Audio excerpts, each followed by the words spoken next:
School to Prison Pipeline by me, Ashley Harper.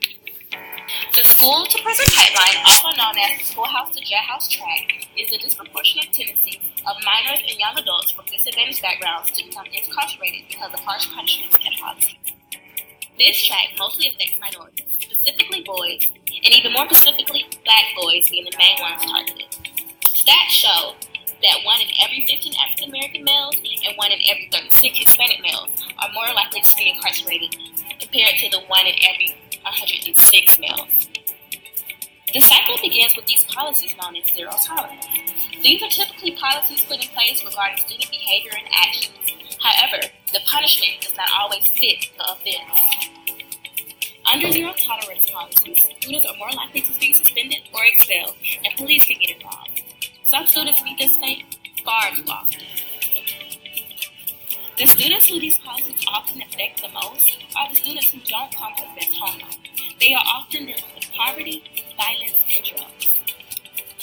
Some teachers are just culturally unresponsive to the social and emotional needs of these children.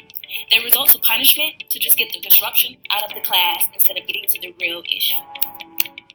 So, as an upcoming teacher, how might you break this cycle?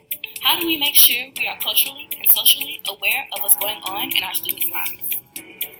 One way would be to create a nurturing and supportive school environment. Students should feel comfortable talking to you about their problems instead of resulting into negative behavior. A second way would be to come up with alternative discipline policies. Practice more positive behavior interventions than negative. Every offense doesn't deserve a suspension. Suspensions doesn't solve problems anyway. They just keep them from their education. Thirdly, become culturally and socially responsive to your students. Some students really have it tough at home, and your job as a teacher isn't to make school life even tougher. Figure out how to create positive atmosphere while they're in school. Lastly, build a teacher-parent relationship with the family so you can both come up with ways to help their child succeed in school. In conclusion, be the teacher that wants to change and be the teacher that ends the cycle.